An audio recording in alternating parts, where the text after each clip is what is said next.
For the longest time, space, that was a place for governments, for superpowers. But in just the last 20-some years, one company, a private company, didn't just show up to the party, they completely flipped the table over. So today, we're going to talk about how SpaceX literally changed everything. So let's just rewind a bit. Back around 2001, if you, say, wanted to launch something into orbit, your options were, well, they were pretty limited. You were basically dealing with national space agencies like NASA and these huge old-school contractors. It was a very exclusive club, and the price of admission, astronomical. And the way they did it was just fundamentally wasteful. I mean, we're talking launch costs that could hit over $400 million. And the reason for that insane price tag was actually pretty simple. Every single time they launched a rocket, they just threw it away. The whole thing. Seriously, imagine flying a jumbo jet across the Atlantic and then just ditching it in the ocean. That's literally what the space industry was doing. So how in the world did one company come along and change all that? Well, the funny thing is, it didn't start with someone saying, hey, let's build a better rocket. Nope. It all started with a really, really crazy dream about a destination. A dream that forced everyone to rethink how we even get off this planet. So back in 2001, you've got this internet entrepreneur, Elon Musk, with this wild idea he called Mars Oasis. Get this, he wanted to send a tiny greenhouse to Mars, not just for kicks, but as a symbolic first step towards making humans a multiplanetary species. You know, a backup plan for all of us. But when he went to Russia to try and buy some old rockets for the job, he was hit with insane prices and a whole lot of people who thought he was nuts. And that's when it hit him. The biggest problem with going to space wasn't the science, it was the price tag. And that right there, that was the moment. On the flight back, totally frustrated, Musk does the math in his head. And he comes to this incredible conclusion.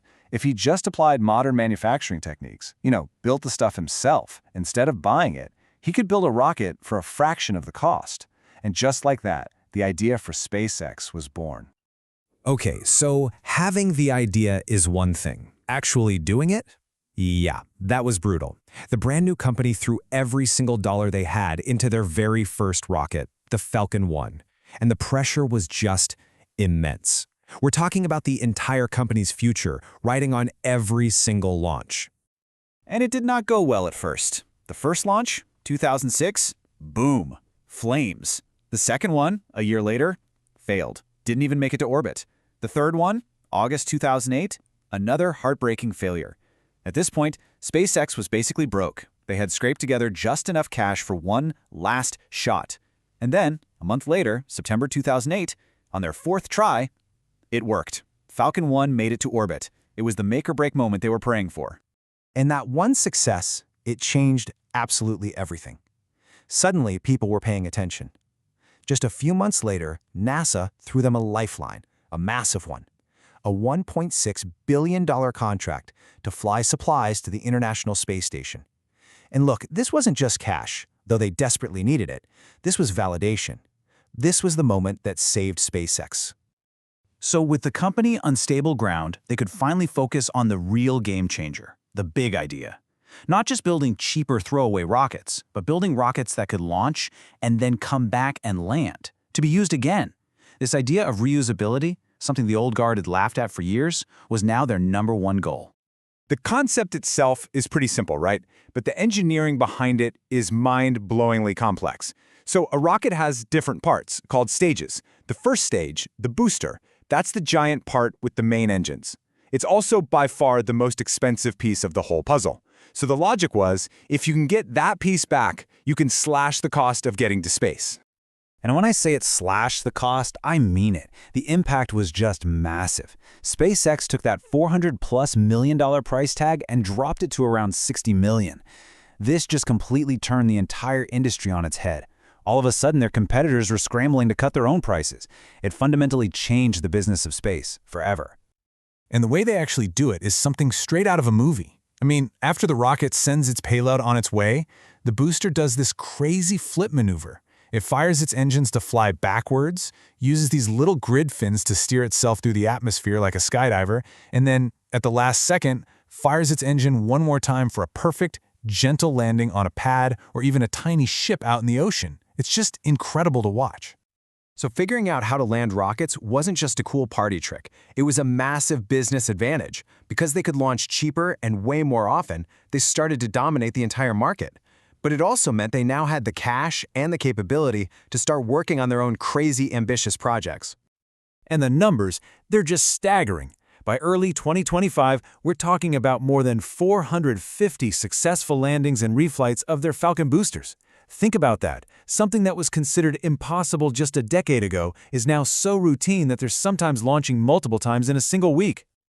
This incredible pace just kept racking up historic firsts.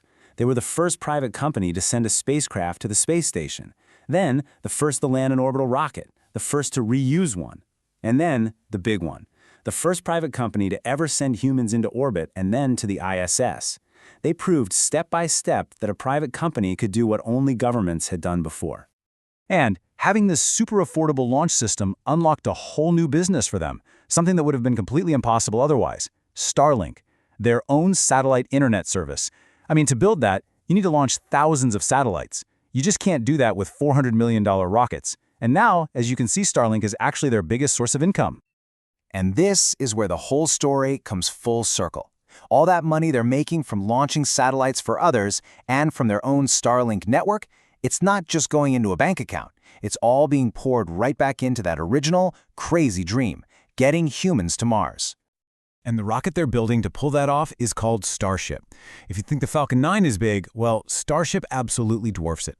This is the tallest, most powerful rocket humanity has ever created. And the goal here is complete, rapid reusability. A total game changer designed to make trips to Mars not just a one-off thing, but routine. So when you step back and look at the whole story, from being one launch away from total bankruptcy to completely dominating the space industry, it's just incredible. SpaceX has totally changed how we think about space, and it's all been powered by that one big, crazy idea from all those years ago. So now, the question really isn't if we're going to Mars anymore, it's when.